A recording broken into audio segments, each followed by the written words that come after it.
So each of you is going to get one of these birch boards. These boards, you can buy them like at Home Depot. They come in different like thicknesses. The ones we get are supplied by, the program. So they change up in size every semester. So what I recommend for the sizing, if you did get the worksheet, the sizing is going to be a little bit different. So your artwork size is going to be 6 by 10. So it could be smaller. You can push a little bit larger, but I recommend 6 by 10 to give you like a nice border. And paper size is going to be 8 by 12 inches. So, just so you know. But you are artists, you can always expand on that and even go with bigger paper size and really push the edges of your artwork if you want to. But I kept it this size just because it makes it a lot easier when you're working on your artwork to register this to your block, and then you don't have to worry about it. It makes it like pretty fast. So you're gonna get a block, and what I like to do is first, each of you is gonna get one. It's not gonna have anything on it. You can use either side of it. And I like to go ahead and just measure my borders, and I like to keep it at about 1 inch all the way around. Depending on your artwork, you can give your borders different sizes. You can go 1/2 inch. I wouldn't say don't go less than 1/2 inch because it'd just be really thin. And then I would just say take it all the way to the edge. But I like to give it like a 1 inch all the way around the edge, so that way it's nice, clean, and uniform. Some people, if they're working with a vertical format, they'll give it like a heavier base. So you can always do that, but that's up to you. So for this project, you can work vertically or you can work horizontally. Totally up to you. For the demo today, I'm gonna do a horizontal design, but as you can see, I have some examples right here of some of like this is a little woodcut demo I ended up using this plate. And so this is more vertical format. You can make it as detailed as you want. But I really like this because you're going to be combining wood carving with watercolor painting. And it's going to be a lot easier to make your additions. It's going to be a lot quicker. This is like the European take on Japanese woodblock prints. Japanese woodblock prints, they use like the reductive process where they'll use one block and they'll just kind of like keep removing. For this one, European artists were like, well, we like it, but we don't want to spend that much time on it. And so you'll see how this differs. But I think it's a really fun way to kind of like do printmaking and making multiples. All right, so I got my 1 inch border all the way around. Next thing I want to do is make my image. What I recommend when you're making your image, think about color, think about line. As you can tell, for the white line woodcut, your line, whatever area you carve, that's going to be the white of the paper. Or if you have like toned paper, then that'll be the color that shows through. So just FYI. Instead of like black lines that we normally see like in illustrations, you're just going to get the white line of your carving. So that's going to create your image. And it's going to create a distinctive image. So think about like, what your artwork might look like. If you're working digitally, I think like, maybe using like a pen if you're going to use a black pen or change it to white, it'll be a great way to kind of like get an idea of what it's going to look like at the end. The prompt for this project is going to be yourself.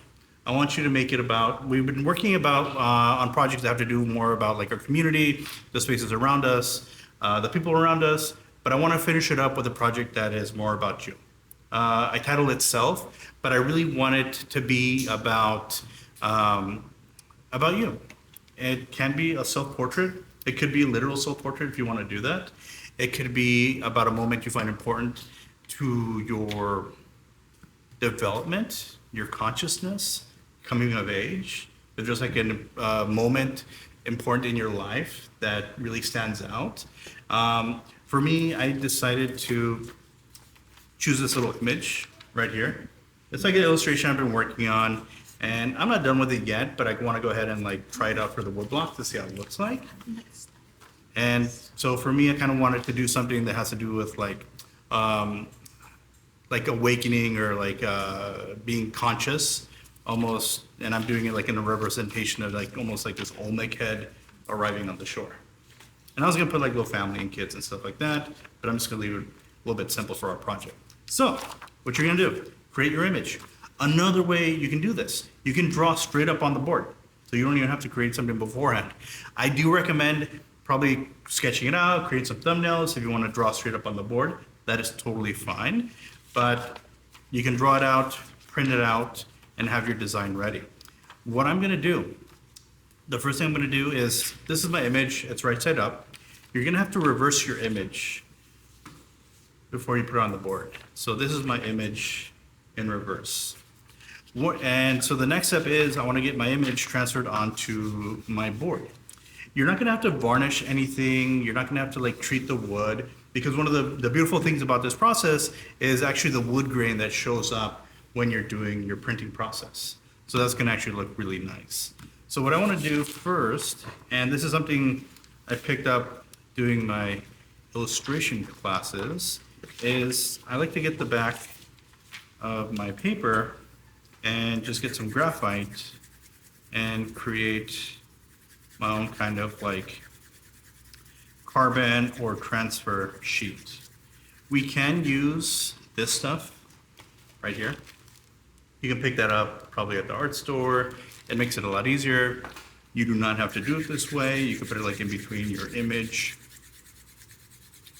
But I feel I am cheap sometimes and I don't want to spend more money than I have to because art supplies are really expensive. And this is just like a really fast and easy way to transfer images onto another surface. Has anybody done it like this before? Yeah. Oh, good.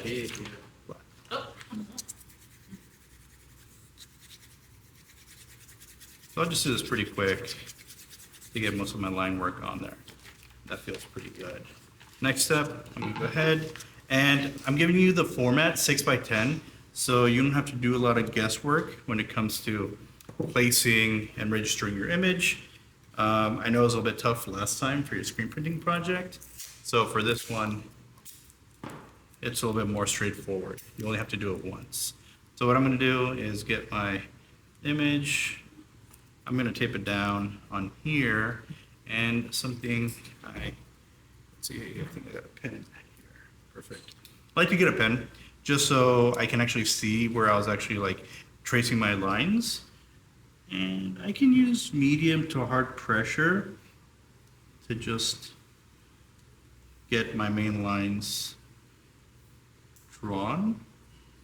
And when you're designing your image, just know that you're going to be applying watercolor to your design, and every line that you're making on here, you're going to have to carve out. So just keep that into consideration, because if you have like a lot of detail and you really want to get all this stuff in there, then just know that you're going to have to go back in and carve it out with your gouge. And that's going to take a little bit of time working on it. So for the sake of my demo today, I'm just going to go ahead and get those major lines drawn in. I'm going to go ahead and outline my Olmec dude figure. Does anybody have any questions so far about the process? Anything that you need? Do you know what you're going to need to carve it with? Do you all have it? No, yeah. So each of you is going to end up borrowing one of these U-gouges. Pass it around, see what it looks like. Yeah, so we got one for everybody. You'll just have to make sure to bring it back, please. And we'll sign them out to you, so you have them. Oh, I see. Yes, please do not stab yourselves. That is really important. Please be careful with it. But I'm sure everybody can handle it. So yeah, everybody's gonna get one of those. U-gouges.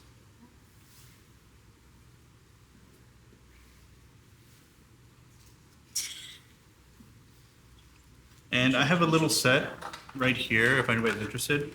They're really not that expensive. I actually like this case. But it doesn't like me right now. Because of course during the demo I'm like trying to like show y'all what's up. So I like this little case because it just kind of like raises it up. And so if you want to check this out too. Birch is a really soft wood. So I also thought before the lightning removal, I thought edge. Yeah, so birch is a soft wood and it should make it easier for you. Actually, I just know. And so yeah, this stuff you can buy like any like hardware store. Birch is what they call that. Yeah, go ahead. Birch is what the girls, the ladies call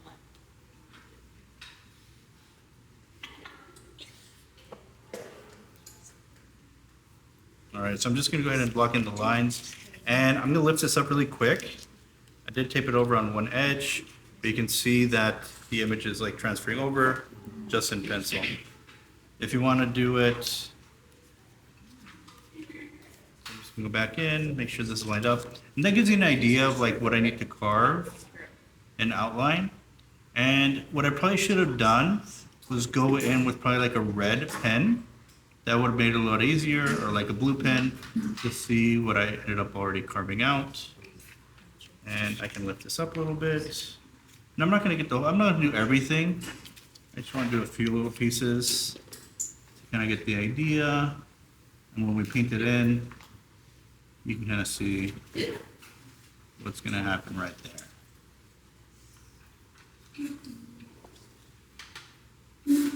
All right. So we got this, I got this. Just want to get one of the glasses in there. And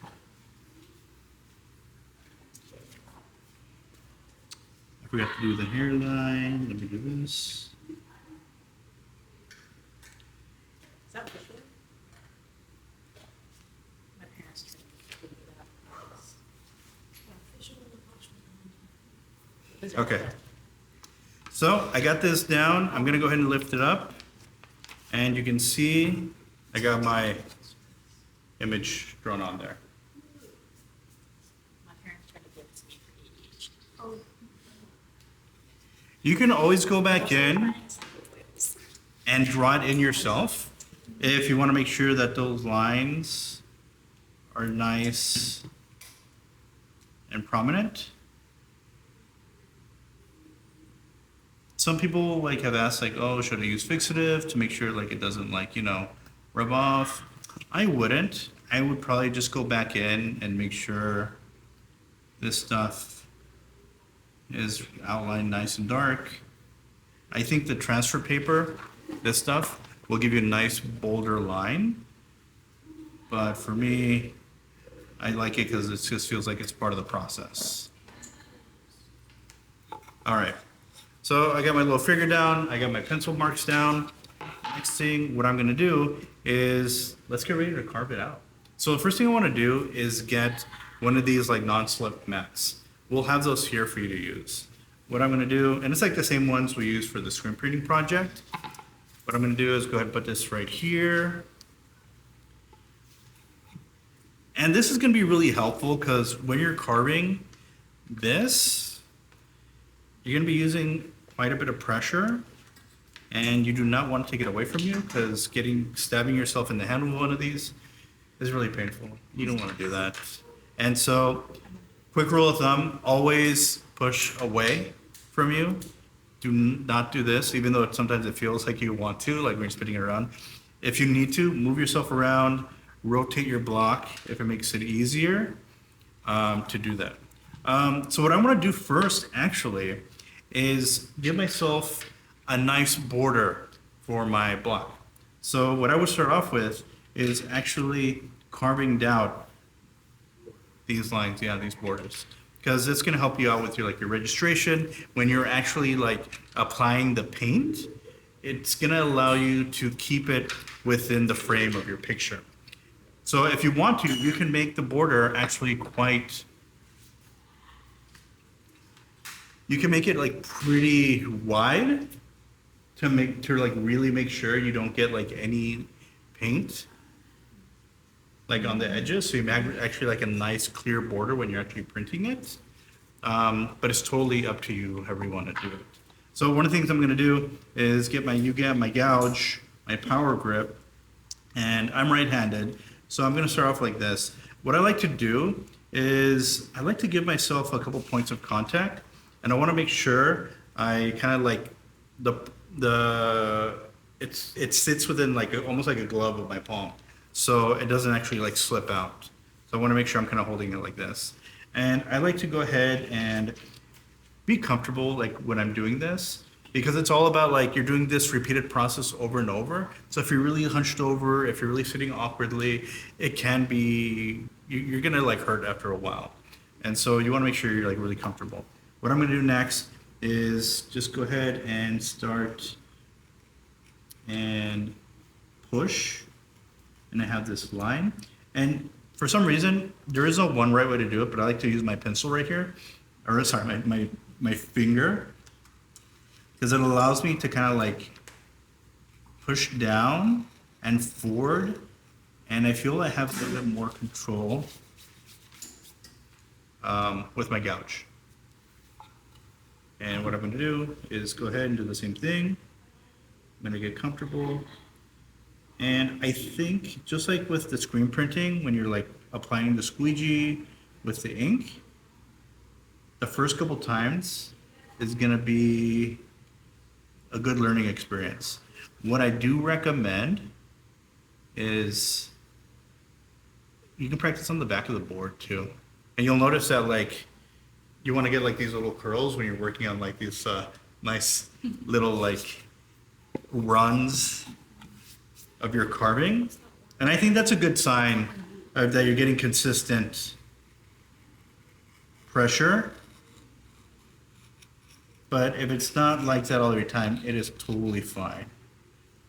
I think you have to do what works for you.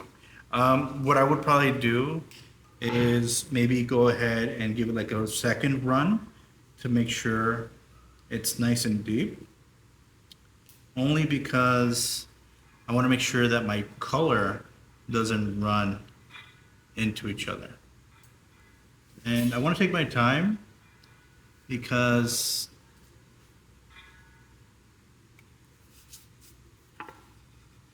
it's going to keep my work steady.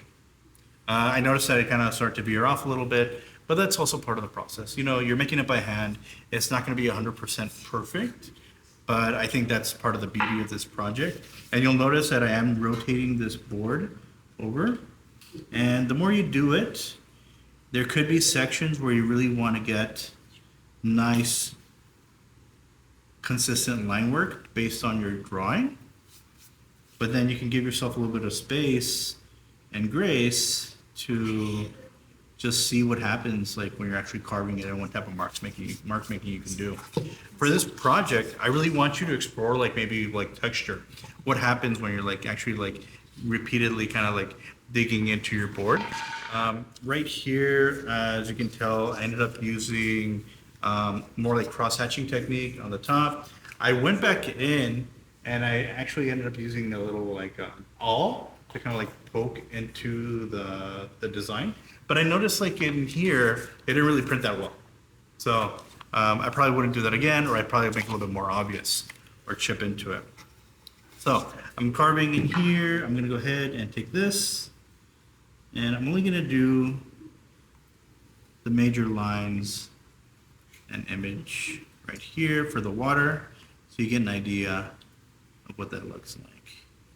I think my Olmec head dude, we're not gonna do the whole thing tonight, but I did want to give you a bit of a preview, and I'll probably just end up doing the outline in the edge. Any questions so far about the carving? So each of you is gonna get one of these. We don't have like, like this is like my personal set, just because I really wanted to try it out. but each of you is gonna get one of these smaller gouges. And This kind of reminds me of like stonework, like when they like carve out stone. And yeah, because you gotta be like consistent. You gotta plan it out a bit, and if you mess up, you mess up. This is like the colorful version of Lino Cut. Yes, exactly. But could you do like, obviously it might be harder, but could you do like a full black, like negatives with like wood? What do you mean, like?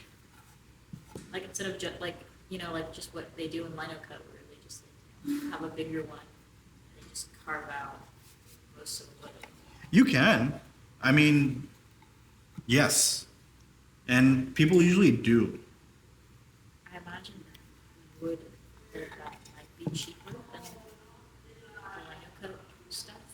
Oh yeah, actually, when I went to Oaxaca like this past summer, there's an artist collective over there, and they actually end up using the thin like MDF, like really, really, really inexpensive wood, just because the linos like can be expensive. Yeah. And that's all they use over there. And one of the nice things about using wood is that you can actually use the same tools you're using for lino cut. So you can use it on the softwood. But at the same time, the nice thing about the wood is that you can get really large sizes for relatively inexpensive prices. And so over there, what they were doing like these like almost like mural size carvings that look like really fantastic, and they're doing like these like posters they would like post on the streets, and it just looked impressive like with the scale size. And so that's one of the nice things about the wood, and just being like resourceful as an artist to see what works for you and how you can like use your surroundings, budget constraints, work in your favor. And so I'm going a little bit quicker, but you can kind of start to see like the image start to show up on here a little bit. I'll go over here.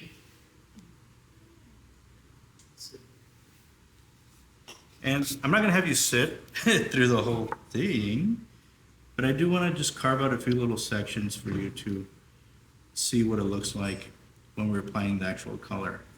For this project, so the paper size, I think it said is 8 by 12. You can experiment with some of the extra paper you have left, since this is technically our last project for this. You can use the thicker BFK. You can try more of like the Japanese lighter papers. I have some of the thinner Arnhem, I think, that we have like in the packets. This works really well. For this project, what I'm asking you for is just an addition of 5. So the carving is going to take a little bit of time, which is why it's good that we have like an extra day. But so think about this.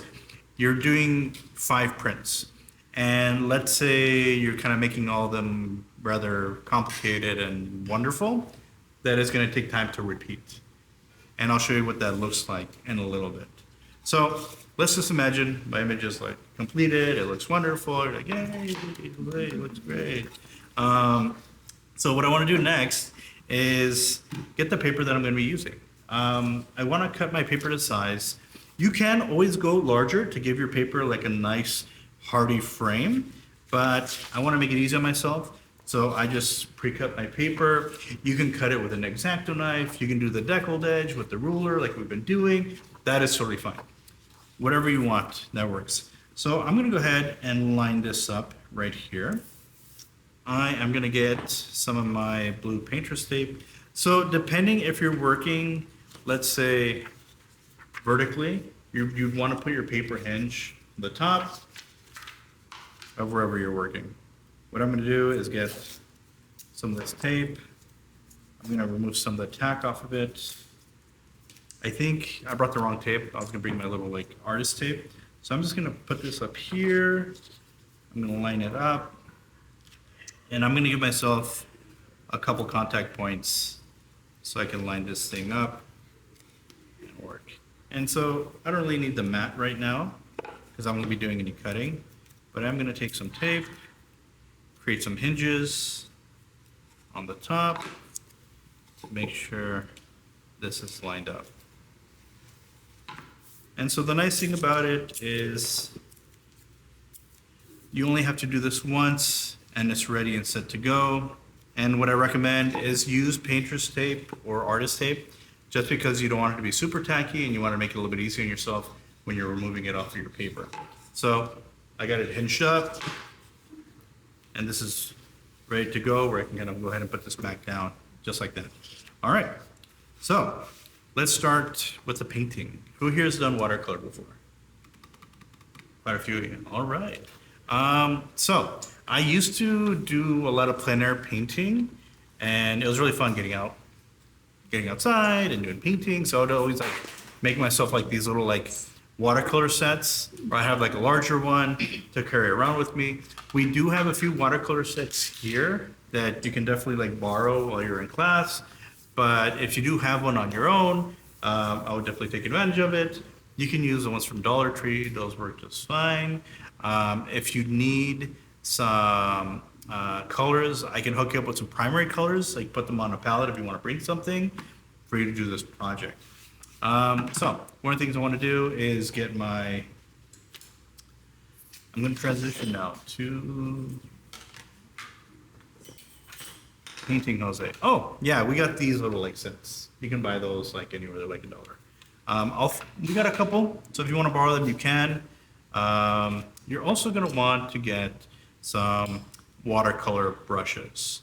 What I recommend is you can use actually like acrylic brushes. Like I like the really cheap ones from like Michaels or any of those stores. They're a lot better than you think. I think you don't need anything too expensive. These I just bought them because they're really nice a while ago, but they'll work. The next thing what I want to do is get my palette. What I do recommend when you're working on your design is to have a color palette in mind. Probably do watercolor, or you can even do like colored pencil first on your master or your key image, so you have an idea of like what you want to do and how you're going to repeat it. Yes. Do you have like a required number of colors? Good question. I feel like, let's say, a minimum of like 4 to 5 colors. I feel that's fair. Yeah. If you want to change it up, if for some reason you want to do something more monochromatic, talk to me. But I feel like 4 to 5 colors in your design should work out. I do want you to have a background element and a foreground element to your design. It could be figurative, abstract, totally up to you. So think about like background and foreground. I do also want you to experiment with line. So at least have 2 different types of line. That could be like thick line, thin line, textured, curvilinear. I want to make it a little bit like more broad for you to focus, but don't just give some thoughts, give a little bit of detail, make it interesting. I want you to feel good about this project as you're working on it. One thing I want to do, actually, Evelyn, can you do me a favor? Can you fill this up with water? Or, yeah, pass that back. Yeah, that's like my little like plein air cup I take with me. And so I like to have like these little like eyedroppers for like my palettes. So I just go in and thank you. All right, perfect. So I like to before I get started, I just like to drop like a drop of water on my colors just so it can activate them and makes it a lot easier for me working with them. I like to have a little cup of water. I love watercolor because it's just like so versatile. You can do it everywhere. It's non-toxic and it just makes it a lot easier for your project. So what I want to do is start actually painting in. Oh, you know what I'm forgetting? I need a spoon. Here, let me pause this really quick. Spoons for your Baron. to transfer your image onto, and transfer the paint onto your paper. All you need is a spoon. That's it. Metal spoon, wood You can just spoon. fully get I all that. prefer- You don't have to come in classic. Show up. I'm still showing up anyway. I love y'all. Yes, I want to see your progress. Yes, you can use a spoon for this project. So let's try it out. And I'm going to have you try it out too because I want you to like to demo it. So for the hair, No, it could be a little spoon. Soft on the back and like rounded, and you can like maybe put pressure on it. So no weak soft spoons. so I'm going to start off with a little bit of this blue for the hair of my character. And all I'm going to do is get some water. So the more water you add, the more transparent your color is going to be. And I would imagine that the first print might be a little bit lighter because a lot of the a lot of the paint is going to get absorbed by the wood. It's like it's gonna be a goose print first time around. It might be, but actually, you know what? You do get like a good amount of pickup on the paper when you transfer it. And depending on like your elements of what you're using, you can get some really nice intensity with it. And what I like to do is get this, and I want to create like a little bit of a wash right here. So I'm just going to add a little bit of water and reduce the pigment a little bit. And I'm just trying to be as careful as I can to stay inside those lines that I made. But I kind of want to show you what it looks like. I'm going to actually go back in and add a little bit more pigment in there, and I'm going to mix it up with a little bit of this alizarin crimson, I think. Did you make sure to press play? I did, thank you. Just wanted to- I appreciate y'all looking out for me. I think I'll give all of you a good review for as students, yes. Is there a rate my student now? I don't know, I'll start one. Imagine. All right, so I got this down. I'm gonna go ahead and just flip this over. And I'm gonna get my Baron, it could be a spoon, and I'm just gonna hold this down.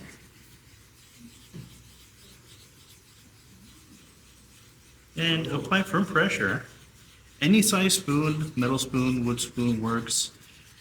They sell like those fancy Barons like at the art store that are like, you know, with the handle and stuff. They're plastic and they really are cruddy. This works so really well.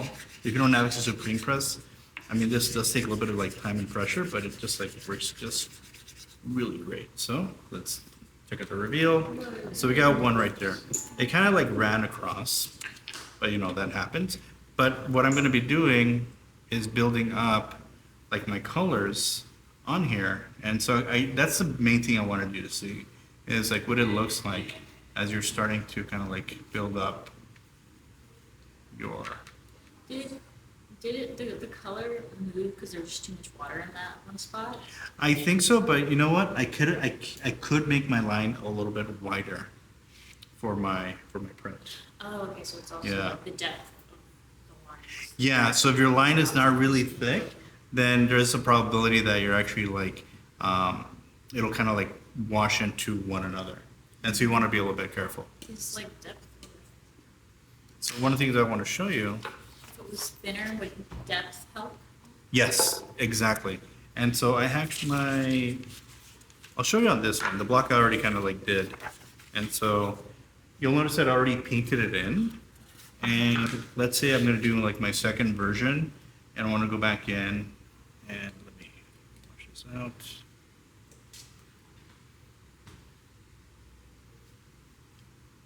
And this one I really took my time with, like trying to be a little bit more detailed. I can go back in on one of the little sections. And you want to take your time with it.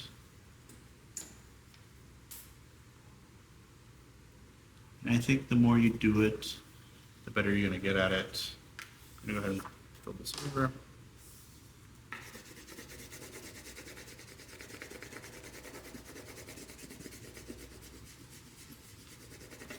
Plug it in, lift it up, and you got like that part. you'll notice that I did actually end up running a lot. So that's, I feel I might have put too much water in that. So that's why it's kind of good to show y'all. I feel like I'm really good at showing you what not to do, and then you take it away. Do that. And so let's say I'm gonna go back in, another section, or you know what if I just go ahead and paint in the whole rows, just like that. And what will that look like? Just because I want to run it like as an experiment to see. And this has a lot less water. I could bring that back over.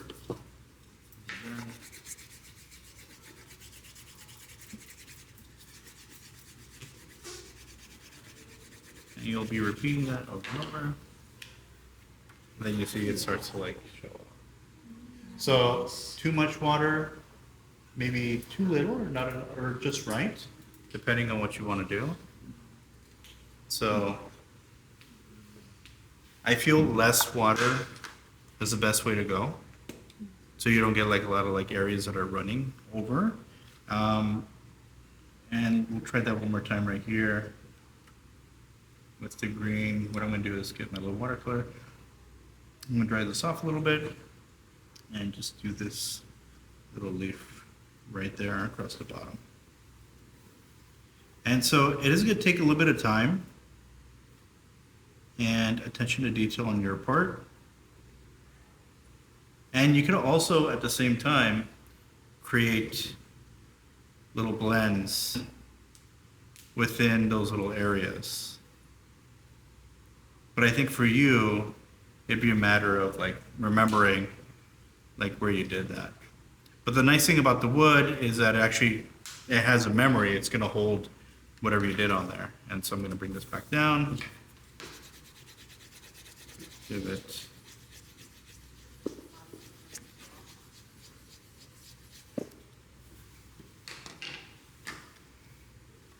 And so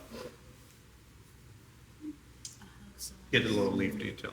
Yes. Is it possible, like, if we realize, like, a line has to be carved more, is it possible to, like, go back in and maybe carve it after we put the watercolor on? Yeah, and so you're like gonna be doing like 5 of these at minimum, and you can actually treat like your first one as like your kind of like your proof print to see like what it works. Because I feel like you're gonna be like, okay, how deep do I like carve the wood? Like how much water or pigment am I using for my watercolor? Is it running? And yeah, your first one might be a little bit tricky. This was like my first print for it, and there's things that I noticed that like, oh, I kind of wanted to like change up and make a little bit different. I noticed that like, oh, I probably would have gone back and made the little lines on the hand a little bit wider, so they're a lot more prominent. And that's something that you can actually go back in on your additions and modify. And so, yeah, I'm just asking for 5, but I would say just be ready to know that like your first one is probably gonna be the one you're gonna be learning a lot from in terms of like how you're applying your ink. And the more you do it, and I really recommend taking your time with it, because you can get some like really nice effects on this. So, should we, like, do you want to do like one section at a time and then use this one, or is that just a demo? No, good question. So you do want to do it one section at a time. Only reason, because the ink will dry up. And you could be like, oh, I'm just gonna actually like paint in the whole section. This process is pretty much on you working one section at a time. So they could be large sections, they could be small sections. With this background area, what I ended up doing was I just created like a wash. And I just did this like at one time. And then I worked on the hand, I worked on the leaves at a time. And I think like from start to finish for like just like actually just painting it, it probably took me somewhere around like 30 minutes to do it, just because the block wasn't that big. I think for this one, it is a little bit larger. So I want you to think about more about like how you're gonna manage your time like how detailed your image is gonna be, because you do have to cut it out. And then you do have to go back in and ink it and repeat the process 5 times. And so, yeah, it's a good way to kind of like balance your expectations, but then also see like how they change. I do want you to have like 5 consistent prints that look, really close to one another, because I feel that's where the challenge comes in, and like, how you can actually repeat this process. But, they are going to be like individual like works of art that you're going to have. And one of the things I like to do is definitely have a good amount of like space in between. And I think I added too much water on here. And so one of the things I can do is go back in and probably pick up a little bit of that ink off of there and use my paper towel, go back in.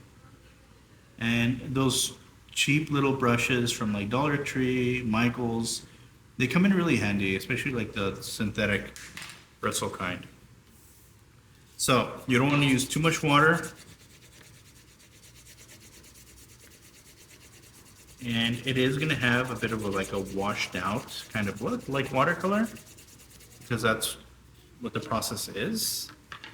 But then I feel like once you get the hang of it, you can really nice, sharp detail. And you'll notice like in this little section, I had like a nice wide border around like my elements on there. Yeah, Would it be ideal to do like piece by piece? definitely. Like you have to do color by color Yeah. section. Yeah, do color by color, section by section, and that's the most efficient way to do it. It's like, do one section, fold it over, And, burnish it, turn it back around, get your color, and do that. And so, yeah, and when you're done, you're just gonna go ahead and like unhinge it, remove it, and then you got your print. And I feel this class is gonna come up with some really nice stuff, because you all have been doing so far. And so, yeah, think about like any questions on the prompt or any ideas you might have, because I feel it's a good way to kind of like talk about it right now, so we can kind of like inspire each other in case like, oh, what can we do? Because I want you to make it about yourself.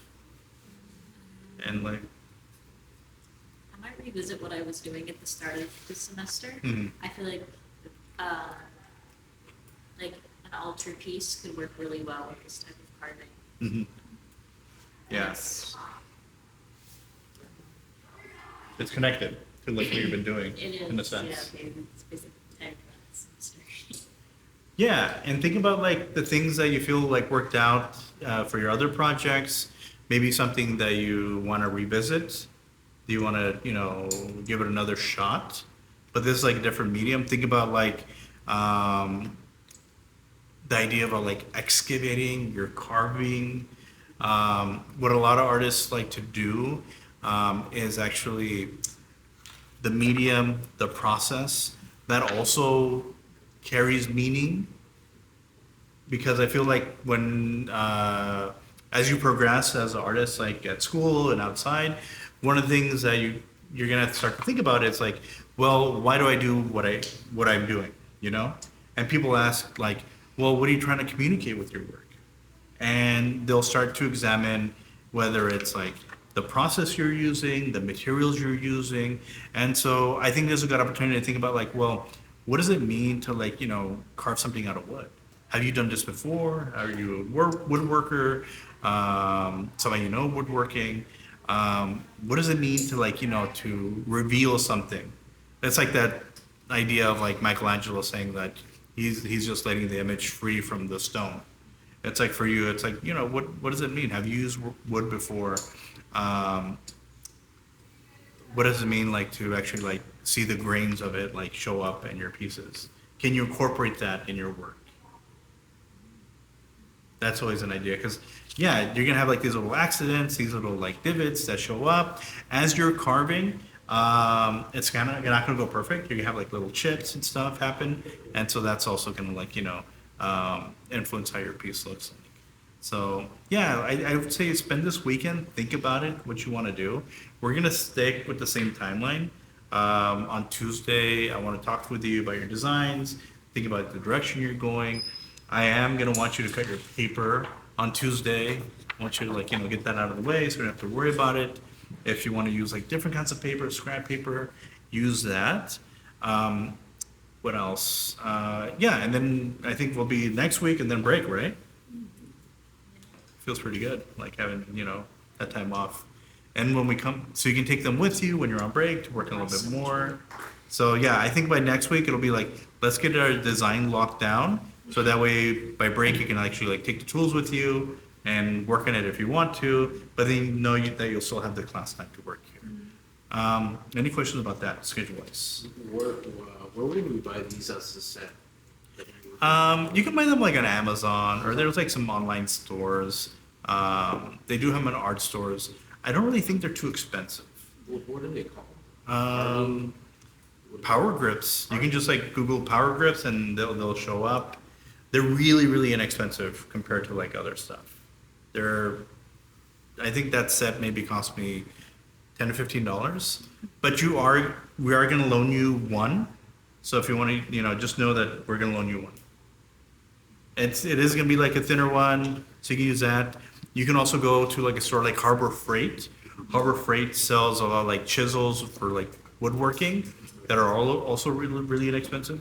You don't have to use stuff that says like, for art. You can literally just, That'd be a carpenter. Use it. yeah, carving tool, exactly. And these are watercolors. right? Yeah. So watercolor sets, they do sell them at like Dollar Tree, I think, or even like 9-cent stores. We do have some sets here. I do have some watercolor like paint. So if you want to bring like a little like palette, I'd be happy to hook you up. A little bit goes a long way. Like I've had this for like years, and you don't need a lot. Yeah. And if you want to, I can hook you up with the primary colors, so you can use it. And you'll notice that like I ended up like making a palette out of like empty like makeup palettes, and there's like some weird little like business card holder. But you don't have to go all that way, We have like these, I think they usually cost like $1 or $2 from like Target or something. So you can always like buy one of those, and that's just like really handy to have. Yeah.